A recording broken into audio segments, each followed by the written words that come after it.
Good morning, traders. I'm Dennis Dick. And I'm Joel L. Connon. Welcome to Monday's edition of Pre-Market Info. Joel, I gotta say, I'm getting very close to that steak dinner. 1740, I think, is the price, or is it 1741? What was the bet? I think it's Uh, 1740. yeah. I mean, I tried to get you out for a few French eyes last I can week or taste that whatever. juicy steak.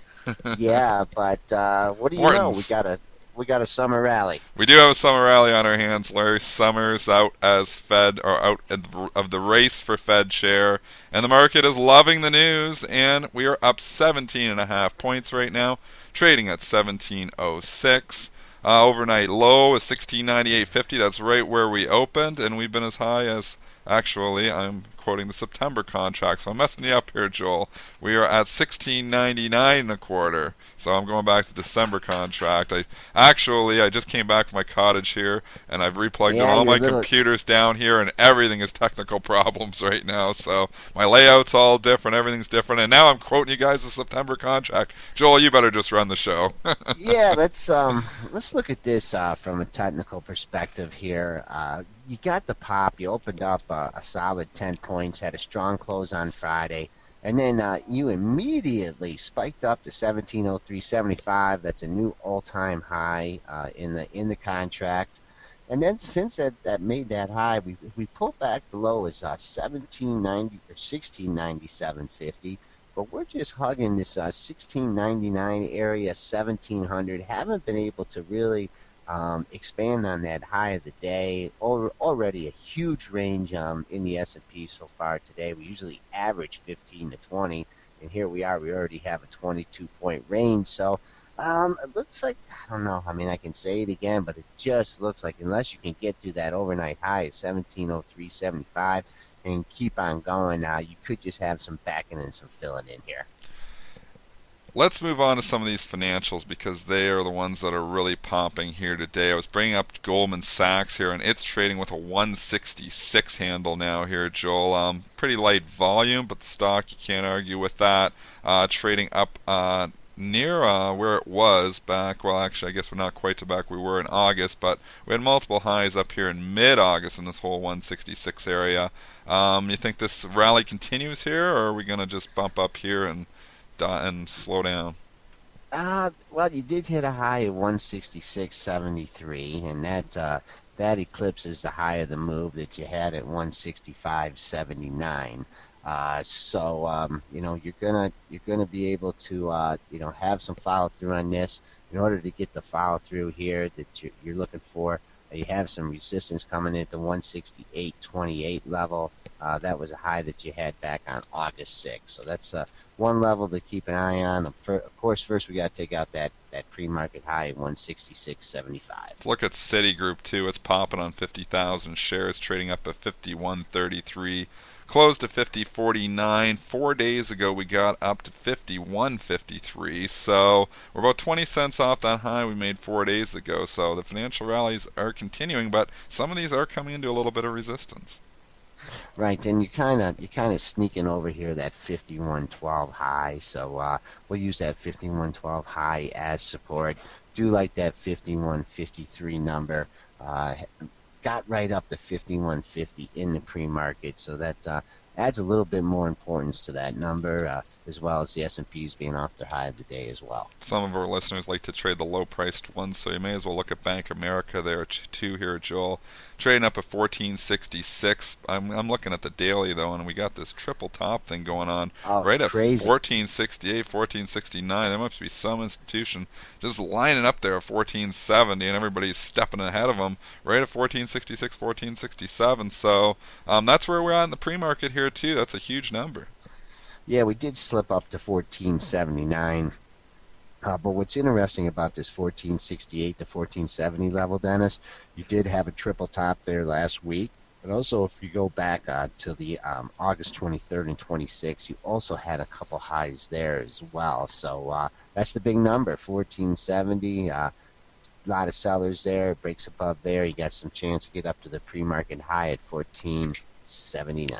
And Apple here not Oh, participating this morning at all. Stock is trading down $2. We're up oh, 17 points here, and Apple cannot get anything going. Obviously, ever since the iPhone 5 or the new iPhone 5 event, it's just had 3 days of consolidation. But now it's looking like the relative strength is terrible on this thing. If it starts to take out the lows in the regular session, that what were those lows, Joel, back on right in iPhone the 5 days? 464. You had the So low we on are the, doing the taking those initial. out. Yeah, you're taking those out. 464.81 was the low on Wednesday. That was the day of the big gap down. 467 on 464.70 on Friday. It's closed 20 cents above that. Now Mm, you're breaking through. Dennis, you're getting in a little bit of a tricky area here with Apple because the next significant support level I have is 456.63. But you know what? I'm surprised that I'm not long Apple calls here and tearing my hair out with the market up 17 and being down on the stock. So, boy, just no relative strength is absolutely terrible here. Keep eye on the 456.63. Longer term, Dennis, I'm looking at this 450 level as that marks the 50% retracement from the 388 and change low up to that 513 high. So that's an area that I'll be looking at for a long-term swing trade if we could come back down, hold that 350 level. let's look at Google here because Google does have good relative strength as opposed to bad relative strength, and stocks trading up $7 here. Obviously, with the overall market, had a little bit of a weak close, weak day on Friday. Was pulled back a bit, but it is getting right back here and trading up near Thursday's high, which was Yep. 897.90, right under $900. So obviously, that whole $900 area is going to be a little bit of a struggle there, and we are trying to get up there this morning. Yeah, SPOO's up 20, and this thing is not back over 900. So not sure where this is trading on a percentage basis, but you are opening up into some major resistance in the issue. You can't get through 897.64 in the pre-market, and then that is backed up by the 870, 897.90 high that you had on Thursday, as you just mentioned.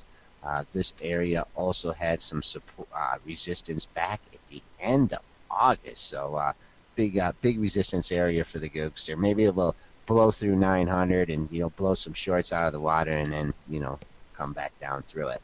Another big number for a stock, Netflix, looking at that 300 level. It held the 300. They were defending it there. We were talking about it in the pre-market even on Friday or Thursday. And somebody was just stepping up and defending the 300 level, not letting it really go below there. It did get down to 299.19 on Friday, took it out by 80 cents, but then popped right back up, closed fairly strong, I believe, almost right near the highs. Close to 305.65. The high was 306. And now it's getting follow through here today with the overall market trading up at 309.50. So now you start looking at that all-time high that we set back on Wednesday at 314.18.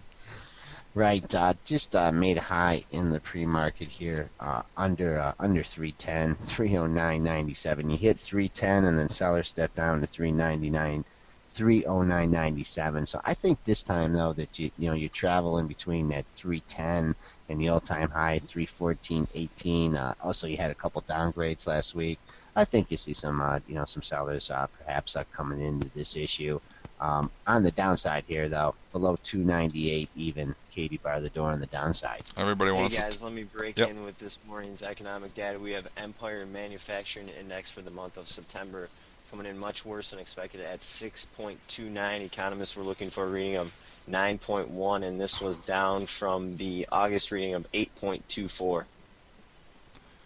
And the Okay, thanks. Yeah, thanks, Brent. Thanks, Brent. The Spoos moved a quarter of a point on that, so they just don't seem to respond. They used to, back in the day, I remember all the economic numbers. The market would move off it. Now it seems like the only number they move on off of is the jobs number, and yeah, it's just a non-event again.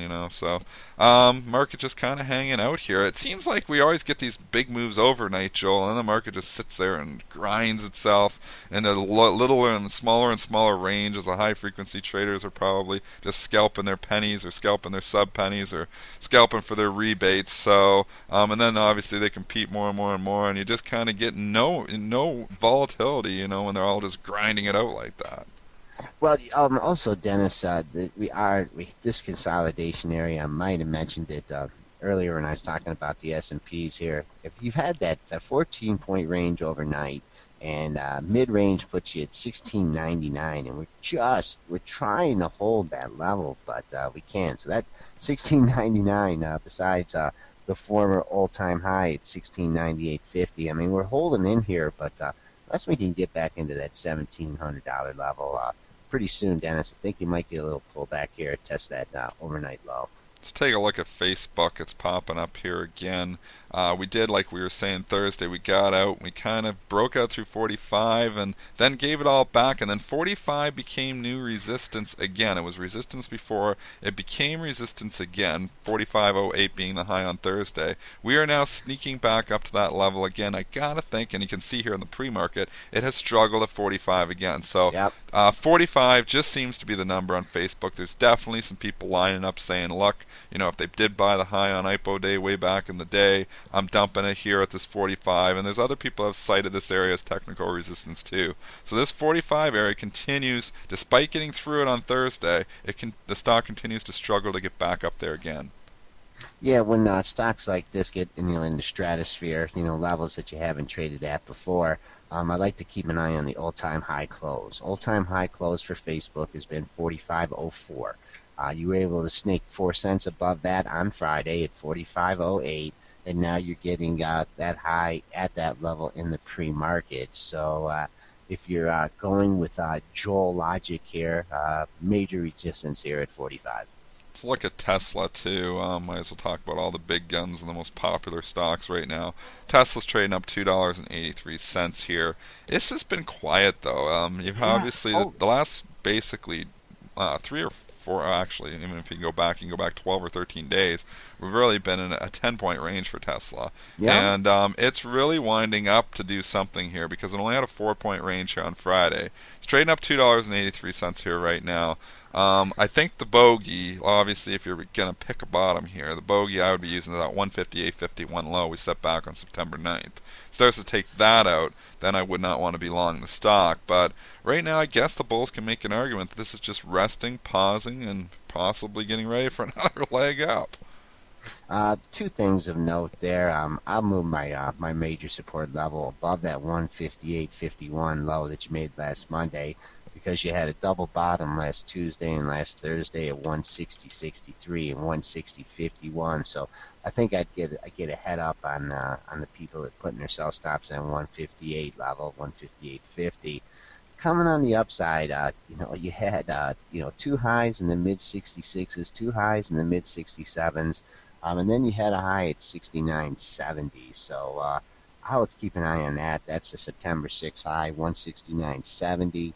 Stopped 30 cents short of that at 169.43 in the pre-market. So I don't think this is one of the stocks I'll be rushing to buy on the open. Do have a little merger here. Package Corp of America buying Boise BZ for $12.55 a share. Both of these stocks getting a huge lift. Obviously, the BZ is trading up to that price, trading at $12.62. But bring up the package, PKG. Wow, that thing is really popping on this. 61.05 right now after closing at 54.55. So that's getting a good lift here too. Both stocks, PKG.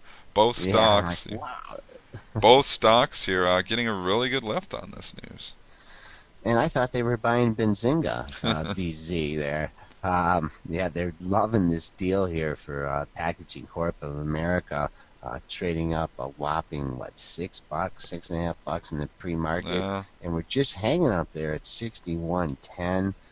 Probably have to go a little bit longer term. We're just making new all-time highs on this thing. So just keep an eye when you get these kind of situations, when you got something rallying hard in the pre-market, and you have a penchant for shorting it or wanting to take some profits.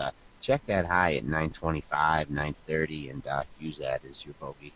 Sohu, S-O-H-U, getting an investment from Tenet Corp. That's a private company there, I believe. $448 million. And the stock Sohu is popping 7% on this news.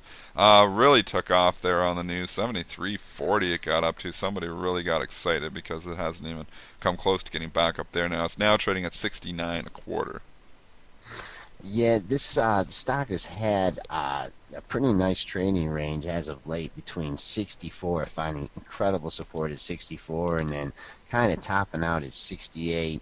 Got way above that in the pre-market, still trading above that $68 level. Let it go on the upside, but we dip below 68 here. Need to get to 67.34 to sneak into Friday's range. Let's look back here at the overall market. Obviously, just kind of hanging out 1698. The consolidation here, what do you think? Are we just like consolidating? Are we going to get a continuation here? Because if we take this whole move into perspective, like let's look at the last like week and a half, really. Basically, you got down there to that whole 1630. Can you bring up that chart maybe from like the last 5 days so our listeners can? Well, when you made me move my screen here, Oh, so I'm messing you up here. So, well, regardless, we haven't really had a serious pullback here ever since the wars concerns have kind of been by Obama. We haven't had a serious pullback at all. So you still have a lot of shorts, I believe, that are caught here and underwater, and that's why the market just seems to rally on anything. I mean, you can call summer rally, call whatever you want. But I mean, we continue to squeeze shorts here. It is very, very difficult to short this market. I mean, anybody that has a short in their account can verify that. But hey, today's a new opportunity, right, to short, and Keep and then trying. come in tomorrow and be underwater. But just reiterating, 1699 mid range on the day, the 1700 level, an unknown handle here for the S&Ps that we haven't seen. So, I mean, I'd be more comfortable if we got a pullback here into the triple top that we had from Wednesday and Thursday and Friday at the 1684 level. So unless you get the immediate follow through here above 1700, I could see us trading back to those old highs.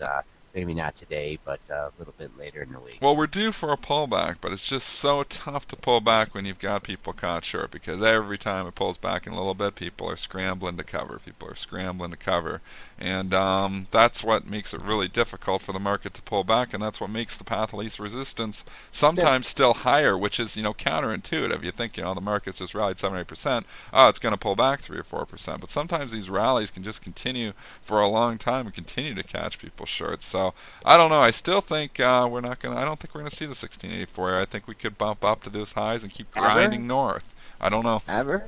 Wow, ever. Well, we're going to eventually pull back here probably sometime, but I just don't know if we're going to pull back here today. I don't know if I see the sun rally. It's hard to get a feel for it here, but because we are overextended, so we're due for a pullback. But until we start seeing where we can get a serious 7, 8, 9 point sell off, it's like we get a 2 or 3 point sell off, and boom, they just come right back buying it again. So. All right. Well, just answer me the question of how Summers. I mean, it's really. I mean, I don't want to say it's BS because you can't say this on the show. But hey, the S&Ps are up 17 points because Summers not going to be in there. I mean, how does that add to the value? 62 cents to ExxonMobil or 246 to Tesla. I mean, it's just.